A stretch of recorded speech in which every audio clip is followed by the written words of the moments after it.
Jim with Top Flight Automotive here at Corvettes at Carlisle, talking with George Adams. George Adams, nice to meet you. Thank you for taking the time to talk to us.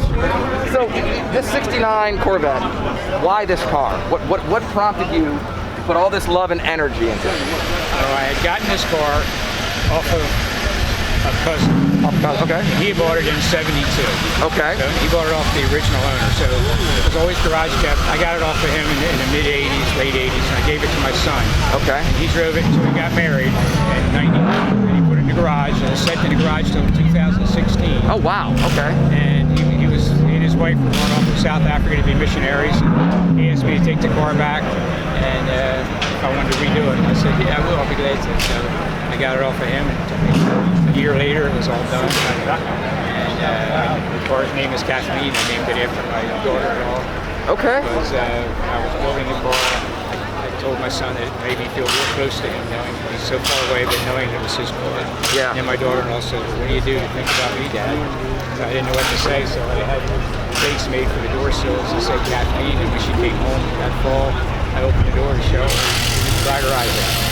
That's awesome. I mean, to have that backstory to the car already, to have the history of it, and then to be able to kind of carry it forward still, that's awesome. That made it even more pleasurable. Absolutely. And like I say, I tell people when I go to bed at night, I leave the garage, I look at the car, and I say, "Good night, Kathleen." That's Up the stairs I go. That's great. She's always on my mind. You did a really nice job balancing the new age paint, the nice pearlescent to it, with the factory side exhaust, period correct wheels. But what do you got underneath it that makes this thing really rip? Well, you got the advanced steel coilover suspension. Okay. Complete suspension package. Of course, the offset trailing arms, so I get these big tires on the back to get some bite. Mm-hmm. And that's what set of tires I bought. It's a staggered set, 8-inch wide front rims, 9.5-inch wide rear rims. Very nice. Gives me a nice bite. And so I bought a 427 Chevy crate loader from GM. Okay. Put a quick-time bell housing in it for the scatter shield, and then bought with a 5-speed Tremec at 600, so you get 600 foot-pounds of torque. Very And nice. then I slid a 411 rear in it, so it gives me some takeoff, but yet it's still cruising. Yeah, you got the top end, you got the overdrive in fifth gear to make up for it.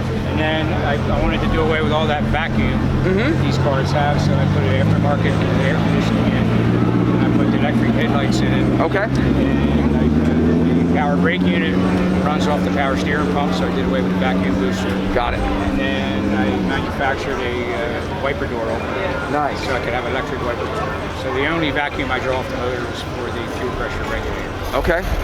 That's a big plus. To keep them running nice, you don't have to put vacuum hoses needed all the time. Right. Plus, allows you to run that hotter cams. You don't need to worry about the inches of that. Yeah. That's it. So I have dual electric fans in it, and hydraulic clutch makes it a little easier for me to push the clutch down. Yeah. Probably other things I can't think of right now. So you were saying that you finished the job about the restoration about 4 years ago? Yeah. How many miles do you have on it now? About 12,000. About 12,000? Yeah. Very cool. Very cool. So how many years have you been coming to Carlisle? It's my 5th year. Your 5th? Yeah. Okay. And what keeps you coming back? You know, I like to show the car, and the people I meet are just so nice and neat. I made a lot of friends, and I enjoy that. I enjoy the interaction with the people. Well, thank you again. It was really a pleasure to meet you. Same here. And we'll definitely see you next year, right?